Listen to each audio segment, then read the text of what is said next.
watu wenye akili. Na nataka nikwambie, dunia sasa hivi inatafuta watu wenye akili, potential people. Haleluya.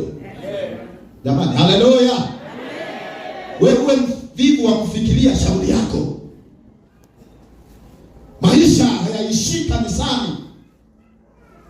Kanisani kwenyewe tunatakiwa tuje tuwe na hela. Bwana Yesu atusaidie sana. Amena. Amena. Kanisani nako bila hela. Kanisani bila hela nako vigumu. Bwana Yesu atusaidie sana. Ni kugumu bwana. Yaani unakuja una sadaka. Wazee wanasimama wanatoa sadaka. Wewe Jumapili ya kwanza umekaa. Jumapili ya pili umekaa. Ni kugumu. Bwana Yesu atusaidie sana. Amen. Haleluya. Amen. Haleluya. Sema amina hivyo hivyo. Bwana Yesu asifiwe. Dunia inatafuta watu wenye akili. Nataka niwaambie mabinti zangu na vijana wa kiume ambao mnasoma. Bwana Yesu atusaidie sana. Pamoja na kusoma vizuri, pamoja na kupata A zako nzuri, dunia sasa hivi haitazami tu A zako, zinatazama skills. Bwana Yesu atusaidie sana. Dunia inatazama akili, inatazama uwezo, inatazama potentiality yako. Bwana Yesu atusaidie sana. Kwa potential ni hivi. Kwa mfano hapa, gani mtu ambaye ni potential.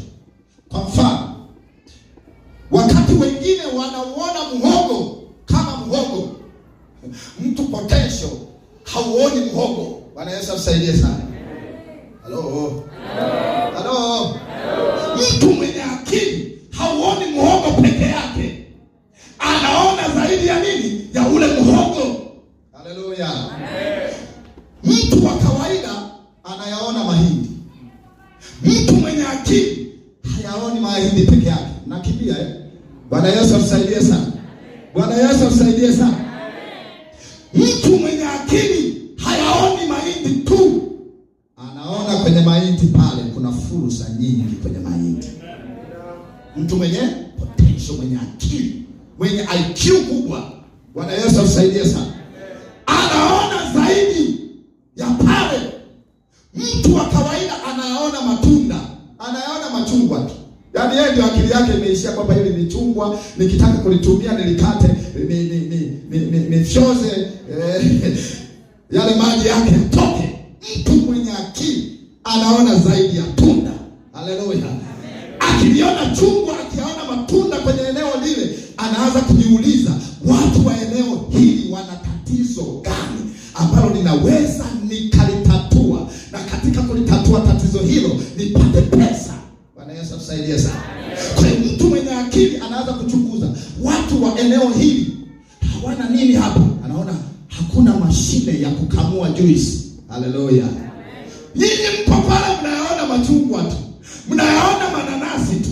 Mtu mwenye akili anakuja pale, anaangalia lile eneo, anaona watu hawa wanahitaji fresh juice, wanahitaji kitu zaidi ya chungwa. Bwana Yesu atusaidie sana. Haleluya. Haleluya. Mtu wa kawaida nimesema anaona tu mahindi. Mahindi sasa hivi ni shilingi ngapi? Debe unakuta ni shilingi 10,000. Vijana hata kujua debe moja la mahindi uchumi.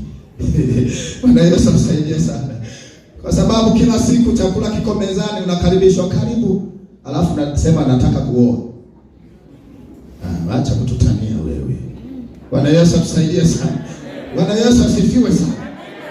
Kwa hiyo mtu wa kawaida yeye anayaona mahindi tu. Akishayaona mahindi kaishia kwenye mahindi, haoni fursa nyingine tena. Lakini nataka nikwambie kuna kitu kinaitwa value addition, namna ya kuongeza thamani ya kitu. Bwana Yesu atusaidie sana.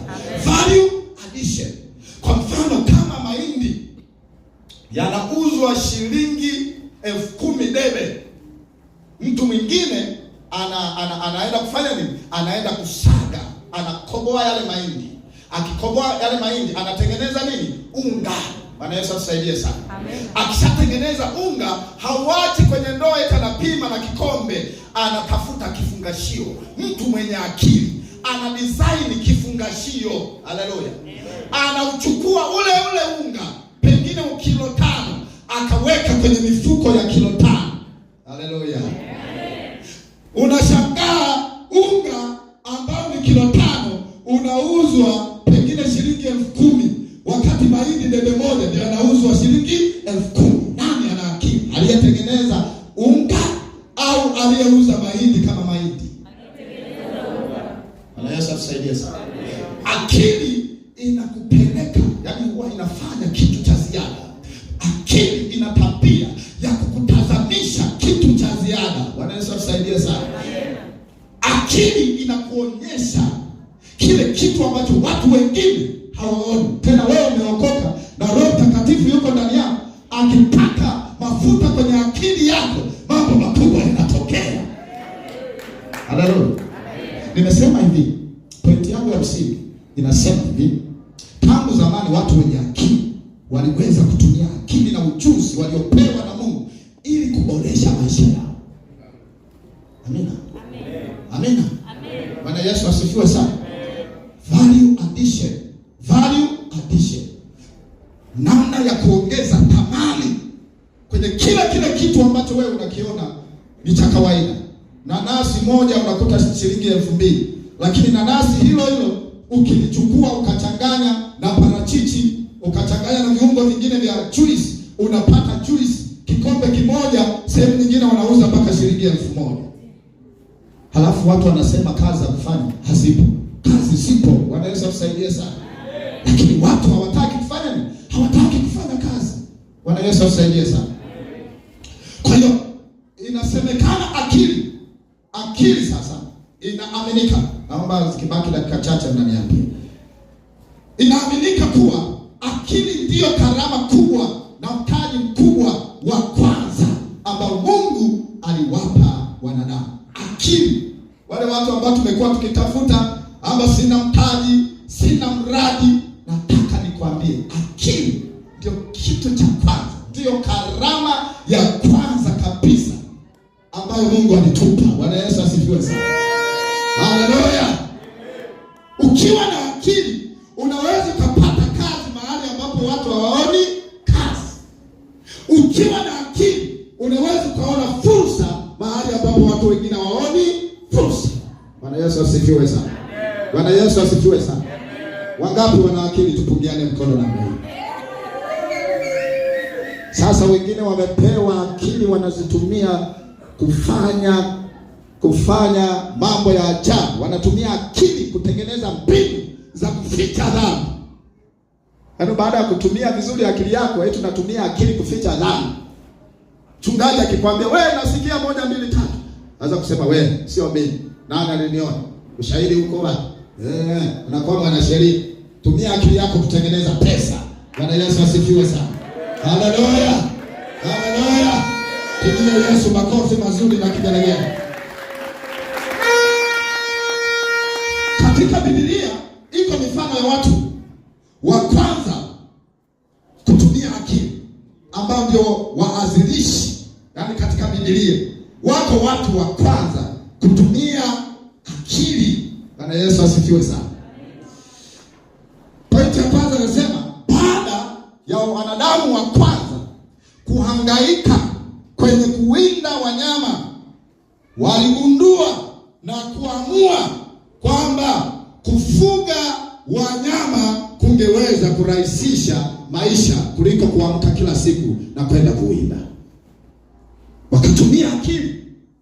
Hawa wanyama tunaoona, unafikiri Mungu aliwafanya tu kwamba wawe wanafugwa? Kuna watu waanzilishi waliotumia akili, wakaona kuna kila namna ya kufanya kurahisisha maisha yetu, wakawa wa kwanza kufuga wanyama. Utasoma Mwanzo 4 mstari wa 20. Mwanzo 4 mstari wa 20. Bwana Yesu asifiwe sana. Bwana Yesu asifiwe sana. Lakini tunaona mfano mwingine. Badala ya kukaa, hawa watu wa zamani, badala ya kukaa wakiwa wapweke baada ya shughuli za kutwa zima, waliamua kutumia akili zao kutengeneza vinubi na nini, kutengeneza vinubi na filimbi viwasaidie baada ya kumaliza kazi zao. Akili natumika. Bwana Yesu atusaidie sana. Mwanzo 4 mstari wa 21. Mwanzo 4 mstari wa 21. Mwanzo 4 mstari